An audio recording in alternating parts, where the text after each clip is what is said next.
सुनते ही वो भी रुक गई क्योंकि उसे समझ आ गया था कि उसका भाई अब उसे कभी नहीं अपनाएगा। और अचानक अगले ही सेकंड जिंता के पेट में अपना हाथ घुसा देती है, लेकिन जिंता उसके हाथों को ही पकड़ लेता है और इससे पहले कि वो अपना हाथ निकाल भी पाती, जिंता अगले ही पल एक ऐसा वार करता है जिससे वो दूर जाकर गिरती है। लेकिन इतने पावरफुल अटैक के बाद भी उसे ज्यादा कुछ फर्क नहीं पड़ा होता और वापस उठ खड़ी होती है। जिंता ये देख अपनी फुल पावर के साथ अगले ही पल दोबारा अटैक करने आगे बढ़ता है, पर अचानक बीच में वो दूसरी डीमन आकर अटैक खुद पर ले लेती है। वो सुजुने को बचाने के लिए खुद मरने को तैयार थी और जिंता को रोकते हुए उसे कहती है कि तुम जल्दी से यहाँ से भाग जाओ। जो देख सुजुने भी जाते हुए शिरायुकी का सर उठा लेती है और कहते हैं कि बस अब से मैं हर एक चीज से नफरत करती हूँ। ये दुनिया सिर्फ और सिर्फ नफरत से भरी है, इसलिए मैं अब सब कुछ खत्म कर दूंगी। पर हाँ भैया, आप मुझे याद रखना, फर्क नहीं पड़ता कितना समय लग जाए, पर सब कुछ खत्म करने से पहले मैं एक बार आपसे मिलने जरूर आऊंगी। जिंता सुजुने को रोकना तो चाह रहा था, पर वो डीमन उसके हाथों को पकड़ के रोक कर रखी होती है और सुजुने के जाते ही उसे छोड़ देती है। फाइनली मेरा काम पूरा हो ही गया। जिंता पूछता है कि तो बस तुम्हारा काम ये आम इंसानों के खून बहाना था? तो हंसते हुए कहते हैं कि चिंता मत करो, मैंने भविष्य देख लिया है। मैंने देखा है कि इंसान जल्दी बिजली का आविष्कार भी कर लेगा। आने वाले समय में इंसानों के पास इतनी ताकत होगी कि हम डीमंस के लिए छुपने के लिए कोई जगह ही नहीं बचेगी। जल्दी डीमंस बस किस्से कहानियों में रह जाएंगे और मैंने बस वही चीज रोकी है। और ये कहते हुए वो मारी जाती है। जिंता शिरायुकी को देख उसे पकड़ के रोते हुए कहता है कि मुझे माफ कर दो, मैंने तुम्हें बचाने का वादा किया था पर अपना वादा ही नहीं निभा पाया, प्लीज मुझे माफ कर दो। इसके बाद अब कुछ दिन बीतते हैं और जहां आग की वजह से काफी सारे घरों का नुकसान हुआ था, लोगों ने धीरे धीरे सब ठीक करना शुरू कर दिया होता है। वहीं दूसरी तरफ जिंता अपना सामान वामान पैक करके इस विलेज से बाहर जाने के लिए निकल जाता है, पर तभी उसे रोकते हुए विलेज चीफ खुद उससे मिलने आते हैं और पूछते हैं कि भला तुम अब क्या करोगे। तो जिंता बताता है कि मैंने फैसला कर लिया, मैं अब इस विलेज को छोड़कर जाऊंगा और ज्यादा स्ट्रॉन्ग बनने के लिए, ताकि आने वाले समय में डीमन किंग को खत्म करके डीमंस का हमेशा के लिए इस दुनिया से नामो निशान मिटा सकूं। जिंता को यकीन था कि शायद वो डीमन किंग और कोई नहीं बल्कि सुजुने ही बनने वाली है, जिसने उसकी आंखों के सामने ही शिरायुकी को मारा। इसलिए जिंता ने भी फैसला कर लिया था कि वो उसे जान से मार के रहेगा। जो विलेज चीफ कहता है कि अगर ऐसी ही बात है तो फिर ठीक है, तुम ये भी अपने साथ ले जाओ। वो जिंता के हाथों में हिरायाई स्वॉर्ड सौंप देता है जिसमें किसी भी डीमन को खत्म करने की ताकत है, और अब इस तलवार का मालिक जिंता ही होगा, क्योंकि इस स्वॉर्ड की असल में देखरेख करने वाला योशिकिहिमे का पूरा खानदान मर चुका है। तो अगर जिंता इसे साथ नहीं ले गया तो ये वैसे भी श्राइन में रखी रखी धूल मिट्टी खाते खाते बस एक कहानी बन के रह जाएगी। इसलिए विलेज चीफ के कहने पर जिंता स्वॉर्ड रख लेता है, पर तभी अचानक वो खुद जिंता के सामने सर झुकाते हुए कहता है कि प्लीज मुझे माफ कर दो। मैं जानता था कि तुम शिरायुकी को चाहते थे, तुम दोनों एक दूसरे से बहुत प्यार करते थे, पर मेरा पोता क्योमासा भी उसे इतना ही चाहता था, इसलिए मैंने उसकी शादी शिरायुकी के साथ करनी चाहिए, मुझे माफ कर दो। जो सुन जिंता चीफ को उठाते हुए कहता है कि आपने बिल्कुल सही किया, ये वैसे भी विलेज की भलाई के लिए ही था। और अपना सारा सामान बांधकर वो विलेज से बाहर एक नए सफर पर निकल जाता है, पर तभी उसे रोकते हुए चितो से आ जाती है। प्लीज रुक जाओ, मत जाओ कहीं भी, जैसे तुम पहले थे मुझे तुम वैसे ही पसंद हो। चितो से उसे रोकना तो चाह रही थी, पर वो जाते हुए कहता है चिंता मत करो, मैं जल्दी अपना काम खत्म करके लौट आऊंगा। और जिंता अपने सफर पर निकल जाता है। अब इसके कुछ सालों बाद का समय दिखाया जाता है जहां जिंता एक नए विलेज में आ चुका था और वहां उसने नाम चेंज करके अपना नया नाम जिन रख लिया होता है। जिंता के सामने बैठे आदमी ने उसे एक स्पेशल काम के लिए बुलाया है और अपने साथी को बुलाते हुए कहता है कि इसे आगे तुम समझा दो। हे सुनो, क्या तुम ही जिन हो? मेरा नाम है जिंजी, मैं बगल के स्टोर में काम करता हूँ। जिंता काम के बारे में पूछता है तो बताता है कि दरअसल मेरे बॉस की बेटी की जान खतरे में है, क्योंकि रोज एक डीमन बार बार उनके घर के बाहर आके कहता है कि मेरी बेटी को लौटा दो। शायद वो डीमन मेरे बॉस की बेटी नासु को अपनी बेटी समझ बैठा है। इसी बीच वही लड़की नासु भी वहां जाती है और जिंता को देख के कहती है कि अच्छा तो तुम हो मेरे बॉडीगार्ड, पैसे तो मिल ही गए होंगे तुम्हें, तो यहाँ से जा सकते हो। जिंजी समझाने की कोशिश करता है कि तुम्हारे लिए ही आया, तो वो उल्टा गुस्सा होते हुए कहते हैं कि मुझे किसी गार्ड की जरूरत नहीं है और ये तो मुझे शक्ल से कोई स्कैमर लग रहा है, बस नकली डीमन हंटर बनने का नाटक कर रहा है ताकि हमारे पैसे हट सके, पर तुम याद रखना तुम्हें कुछ नहीं मिलने वाला। और ये क्या कि वापस चली जाती है। जिंजी माफी मांगता है कि प्लीज माफ कर दो, ये बस अभी बच्ची ही है, पर फिर भी जिंता वापस चला जाता है। रात होने पर नात्सु अपने कमरे में सोने की कोशिश तो कर रही थी, पर अभी वो उस डीमन के बारे में सोच कर डर रही थी कि कहीं वो दोबारा ना आ जाए। तो जिंजी उसे गार्ड करने के लिए खुद रूम के बाहर आके बैठ जाता है। हे नात्सु, तुमने उस बॉडीगार्ड को तो भगा दिया, पर अब मुझे तो नहीं भगाओगी ना? चिंता मत करो, अभी मैं यही हूँ। असल में यार नात्सु ने जिंता को इसलिए भगाया क्योंकि उसे यकीन नहीं था कि कोई सच में डीमंस को मार भी सकता है, क्योंकि फिलहाल इस वक्त बस डीमंस लोगों के किस्से और कहानियों में ही होते हैं। नात्सु शांत बैठी थी कि अचानक तभी उसे कानों में वही डरावनी आवाज आने लगती है कि मेरी बेटी को लौटा दो, मेरी बेटी को लौटा दो, मेरी बेटी को लौटा दो। जिंजी घबरा के आसपास देख ही रहा होता है कि आखिर कौन है, सामने आओ। पर तभी वो डीमन खुद सामने आ जाता है। पर आज नात्सु खुद उसे अपने आंखों से देख लेती है। वो डीमन बार बार वही शब्द दोहराया जा रहा था कि मेरी बेटी को लौटा दो, और एक जीतता जागता डीमन को अपने सामने देख जिंजी की तो फट के हाथ में आ जाती है। पर इससे पहले कि वो जिंजी की तरफ आगे बढ़ती, जिंता आके उसके हाथों को काट डालता है और वो डीमन वहीं गिर जाती है। नात्सु बाहर आते हुए पूछती है क्या हुआ, क्या वो डीमन मर गया? तो जिंता बताता है कि नहीं, जब कोई डीमन मरता है तो वो सफेद सी धुंध में गायब हो जाता है। इसकी आवाज से लग रहा था कि शायद ये कोई फीमेल डीमन है और ये अभी मरी नहीं है तो वापस जरूर आएगी।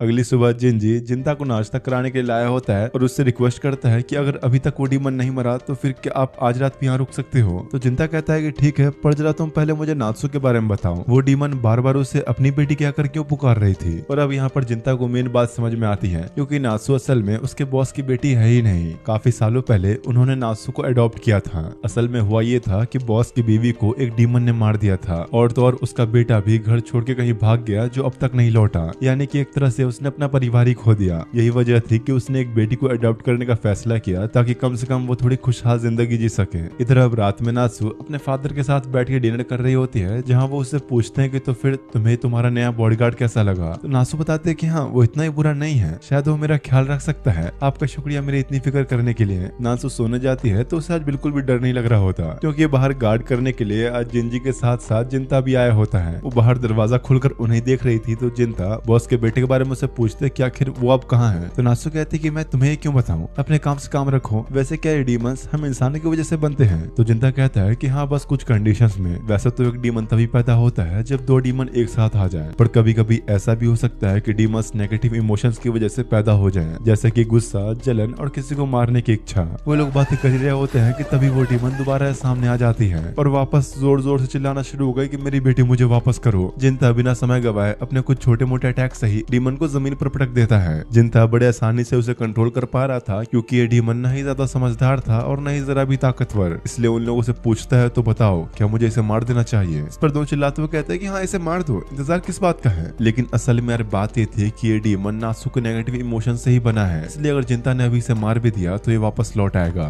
ये सुन नात्सु बहुत हैरान होती है। असल में बात यह है कि वो हमेशा से चाहती थी कि उसके फादर उसे देखें, उससे प्यार करें, वो अपने फादर के साथ खुश रहे और वक्त बिताए। पर क्योंकि उसके फादर ने काफी समय से उस पर ध्यान देना बंद कर दिया, इसलिए धीरे धीरे उसके दिल में ये डर बैठने लगा कि शायद वो उससे प्यार ही नहीं करते। और अब उसके यही नेगेटिव इमोशंस डीमन का रूप लेकर उसके सामने खड़े थे। एक ऐसा डीमन जो नात्सु को अपनी बेटी की तरफ प्यार करता है। जिंता समझाता है कि देखो, मैं चाहूँ तो इसे जितनी बार ही मार सकता हूँ, पर उसके बावजूद ये बार बार तुम्हारे पास लौट कर आएगी, क्योंकि ये तुम्हारे नेगेटिव इमोशन से ही बनी है। नात्सु पूछती है तो अब मैं क्या करूँ? जिंता कहता है कि देखो, बस तुम एक बार कहो, मैं इसे खत्म कर दूंगा, पर उसके बाद सब तुम्हारे ऊपर है। जो सुन वो रोते हुए कहते हैं कि नहीं, डीमन मैं हूँ, तुम्हें मुझे ही खत्म करना चाहिए। अरे नहीं नात्सु, तुम गलत समझ रही हो। बॉस तुम्हें बहुत प्यार करते हैं, बॉस बस अपने इमोशंस को जाहिर नहीं कर पाते। अगर तुम उन्हें बताओगे कि तुम क्या चाहती हो तो वो तुमसे भी खुलकर बात करेंगे। जिंजी के समझाने पर उसे थोड़ी राहत मिलती है और जिंता से चिल्लाते हुए कहती है कि बस अब इसे खत्म कर दो। जिसके अगले ही पल जिंता अपनी स्वॉर्ड निकालकर एक ही बार में उस डीमन को चीर डालता है और फाइनली वो डीमन एक फॉग में बदलकर गायब हो गया। बस अब नात्सु को अपने इमोशंस पर कंट्रोल रखना होगा, वरना ये डीमंस दोबारा भी आ सकते हैं। उन्हें लग तो रहा था कि वो डीमन मर गया, लेकिन बाहर दिखाया जाता है कि वो फिर से वापस रीजनरेट हो रहा है और दोबारा उसके अंदर से वही आवाजें आनी शुरू हो गई थी कि मेरी बेटी को लौटा दो। जिंता फाइनली समझ गया था कि ये डीमन जरूर नात्सु की असली मॉम से जुड़ा है, जो कि काफी सालों पहले मर गई थी। वो डीमन वापस से रीजनरेट होना शुरू हो गया था, जो देख जिंता कहता है कि हर किसी को अपने वर्तमान में जीना चाहिए, बीते हुए कल के दुख को लेकर बैठे रहना बेवकूफी है। और ये कहते ही जिंता एक स्लैश के साथ उस डीमन को खत्म कर देता है। जिंता का काम खत्म होने पर अगली सुबह उसके जाने का टाइम हो चुका था। जिनसे शुक्रिया कहता है कि तुमने हमारी काफी मदद की। अरे नहीं, कोई बात नहीं, इससे मेरी थोड़ी ट्रेनिंग हो गई। नात्सु कहती है कि देखो, अब से मैं भी खुद को बदलने की कोशिश करूंगी, शायद भले ही थोड़ा वक्त लगे, पर मैं सीख जाऊंगी। जिंता कहता है कि हाँ, थोड़ा वक्त तो लगेगा, क्योंकि जब मैं छोटा था तो बस उन्हीं चीजों को सच माना करता था जिसे अपने सामने देखता था, लेकिन कई बार चीजें उससे भी ज्यादा गहरी होती है। मैं बस उस वक्त ये बात समझ नहीं सका, और अब देखा जाए तो मैं बस उसी की भरपाई कर रहा हूँ। पर नात्सु को उसकी बातें जरा भी समझ नहीं आती और जिंता उन्हें अलविदा कहकर चला जाता है। उसके जाते ही जिंजी का बॉस यानी कि नात्सु मोसू का फादर सामने आता है, जो देख जिंजी पूछता है कि भला आपने उसे थैंक्स क्यों नहीं कहा। मुझे ऐसा करना कोई जरूरी नहीं लगा, मुझे यकीन था कि वो ये काम कर लेगा। हर बाप को अपने बेटे पर भरोसा होता है। जिंजी को ये बातें समझ तो नहीं आती, पर हाँ अब इससे पहले कि तुम लोग कंफ्यूज हो जाओ, मैं तुम्हें बता दूं ये आदमी असल में जिंता का फादर ही है, जो बचपन में हमेशा सुजुने को उसके डीमन होने की वजह से मारा करता था।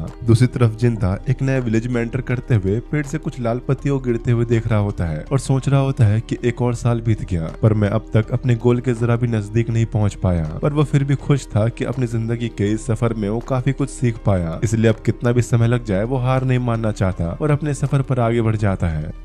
कुछ दिनों बाद जिंता एक रेस्टोरेंट में लंच करने के लिए बैठा होता है, जहां एक लड़की थोड़ा कांपते हुए उसे नूडल्स सर्व करने के लिए आती है। उसका फादर, जो कि इस रेस्टोरेंट का मालिक है, वो जिंता से बात करते हुए उसे बताता है कि दरअसल हाल ही में यहाँ पर एक खतरनाक सीरियल किलर के घूमने की खबर फैल रही है, इसलिए मुझे काफी ज्यादा अपनी बेटी की भी परवाह हो रही है। असल में मालिक अपने रेस्टोरेंट को लेकर थोड़ा परेशान था, क्योंकि हफ्ते भर पहले इसने हाल ही में जगह ली थी जो उसे काफी सस्ते में मिल गई थी, पर अब यहाँ कोई कस्टमर नहीं आ रहे। इसलिए वो हैरानी के साथ जिंता से पूछता है कि बच्चे, भला तुम यहाँ 5 दिन से लगातार क्यों आ रहे हो? ये काफी अजीब बात है कि कोई नया मुसाफिर इतने खतरनाक गांव में बार बार आए। पर जिंता कोई जवाब नहीं देता, तो वो टॉपिक बदलते हुए पूछता है कि वैसे तुम्हें ये नूडल्स कैसे लगे? अच्छा, आपके ये नूडल्स ठीक ठाक ही हैं बस। जो सुनो मालिक हंसते हुए कहता है कि लगता है तुम काफी ईमानदार हो, वैसे तुम आखिर करते क्या हो? ज्यादा कुछ नहीं, बस मैं डीमंस को मारता हूँ। हालांकि अर्जिंता उससे बात करने में इंटरेस्ट नहीं दिखा रहा था, पर फिर भी वो मालिक उसे विलेज के खतरनाक सीरियल किलर के बारे में बताते हुए कहता है कि पता नहीं क्या हो गया है, आजकल वो सीरियल किलर बड़े अजीब तरीके से ही लोगों को मार रहा है। देख के तो ऐसा लगता है कि ये काम किसी इंसान का नहीं बल्कि किसी डीमन का है। जाने से पहले जिंता उस लोकेशन के बारे में पूछ लेता है जहाँ वो डीमन अक्सर लोगों को दिखा करता है। अपना लंच खत्म करने के बाद जिंता जब जा रहा होता है तो मालिक बेटी ओफू उसे रोकते हुए सावधान करती है कि सीरियल किलर्स और डीमन दोनों ही खतरनाक होते हैं, प्लीज अब अपना ख्याल रखना। देखो मैं कोई बच्चा नहीं हूँ जो तुम मुझे समझा रही हो, तो मेरी फिक्र मत करो, लेकिन मुझे तो आपके अंदर अब भी एक बच्चा नजर आता है। जो सुन जिंता शांत हो गया और कुछ बोल ही नहीं पाता,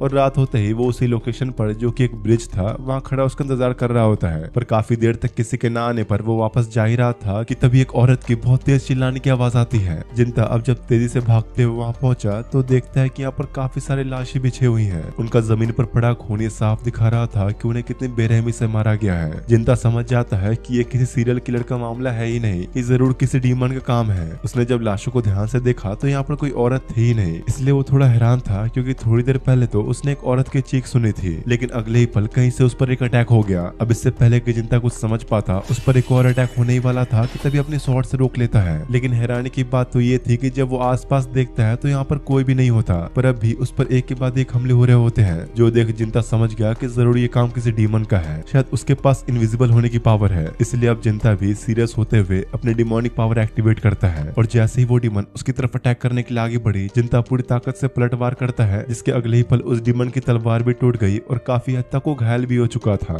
देखो अब लुकाछुपी बहुत हो गई, मेरे सामने आओ, जरा मरने से पहले तुम्हारा नाम तो जान लूं मैं। अगले ही सेकंड वो डीमन सामने आते हुए अपना नाम मोसुके बताता है। जिंता उसे खत्म करने के लिए आगे बढ़ रहा होता है कि तभी वो डीमन खुद ही सरेंडर कर देता है। मुझे माफ कर दो, मैं लड़ना नहीं चाहता। जिंता पूछता है तो फिर भला तुमने मुझ पे पहले हमला क्यों किया? अरे नहीं, मैं तो बस उस सीरियल किलर को ढूंढना चाह रहा था, और मैंने सुना कि वो सीरियल किलर कोई डीमन है, तो मुझे लगा कि शायद वो तुम हो। जो सुन जिंता बड़ा कंफ्यूज था कि आखिर ये चल क्या रहा है। एक डीमन भला इंसानों के किलर को क्यों ढूंढना चाहेगा? जिस पर मोसुके कहता है कि हमें कहीं और चल के बात करनी चाहिए, मैं तुम्हें सब बताऊंगा। जिसके बाद वो जिंता को अपने घर लेकर आया होता है, जो कि बड़ा ही छोटा घर था। इतनी शांति देखकर जिंता समझ जाता है कि जरूर इसके अलावा यहाँ पर और कोई नहीं रहता। मोसुके अब जिंता के लिए एक ड्रिंक बनाकर लाता है और कहता है कि ये लो, इसे पी लो, इसमें कोई जहर नहीं है। मैं इस विलेज में इंसानों के बीच ही उनके साथ घुल मिल कर रहता हूँ। असल में मोसुके एक सुपीरियर डीमन है, यानी कि एक हायर रैंक वाला डीमन, जो कि 100 साल से भी ज्यादा समय से जिंदा है, पर उसके अंदर आम डीमंस की तरह इंसानों के लिए कोई नफरत वाली भावना नहीं है, और न ही वो कोई वॉरियर है जो ढंग से लड़ सके।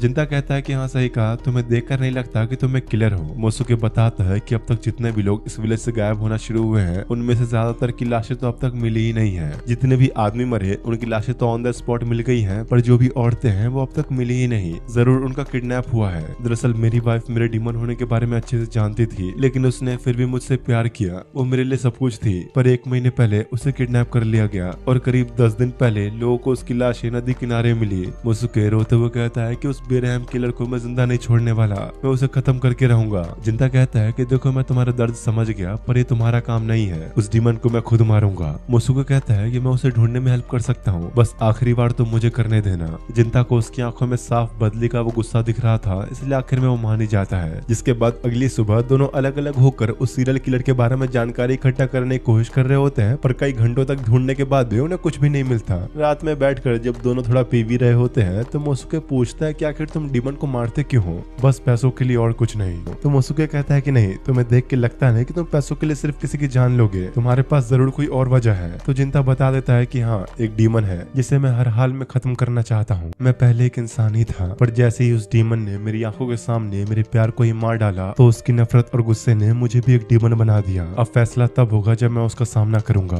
तुम शायद सही कह रहे हो मोसुके, मैं बिना वजह कुछ नहीं करता। अगली सुबह जिंता वापस उसी रेस्टोरेंट में आता है जहाँ वो लड़की उससे पूछती है कि क्या तुमने उस डीमन को मार दिया। तो जिंता कहता है कि नहीं, फिलहाल तो नहीं, पर जल्दी मार दूंगा। वैसे अगर तुम्हारी जैसी प्यारी लड़की इस दुकान पर काम कर रही है तो फिर यहाँ कोई कस्टमर क्यों नहीं आता। जो सुन वो आदमी कहता है कि अच्छा, तो तुम्हें भी मेरी बेटी प्यारी लग रही है। वैसे बताओ बेटी, तुम्हें ये कैसा लगता है। अरे आप ये कैसी बातें कर रहे हैं, वो बस मुझसे पूछ रहे थे, प्लीज तुम मुझे माफ करना, मेरे पिता ने कुछ ज्यादा ही कह दिया। जिंता कहता है कि अरे कोई बात नहीं, तुम्हारे फादर काफी अच्छे इंसान है। तो वो पूछते कि हाँ वो तो है, पर क्या आपके फादर ऐसे नहीं थे। इस पर जिंता कहता है कि नहीं, वो हमेशा मेरी छोटी बहन सुजुने को बहुत ज्यादा मारते पीटते थे और इसलिए उसे बचाने के लिए एक दिन मैं अपनी बहन को लेकर घर से भाग गया। पर अब मुझे समझ आ चुका है कि वो ऐसा क्यों करते थे। अक्सर चीजें वैसे नहीं होती जैसा हम उन्हें देखते हैं। इसके बाद एक और दिन बीत जाता है जहाँ जिंता और मोसुके उसी सीरियल किलर को ढूंढ रहे थे, पर अब तक उन्हें कोई सुराग नहीं मिला। जब से उन्होंने तलाश शुरू की है, कई दिनों से वो किलर ऐसे छुप गया है जैसे कहीं गायब सा ही हो गया हो। वो लोग आसपास देख ही रहे थे कि तभी मोसुके कुछ नोटिस करता है। वो लोग जब पास देखने गए तो यहाँ ओफू खड़ी थी, उसी रेस्टोरेंट के मालिक की बेटी जहाँ जिंता खाना खाता है। तो जिंता जाके पूछता है कि आखिर तुम यहाँ पर कर क्या रही हो। मोसुके गायब हो जाता है ताकि ओफू उसे न देख ले।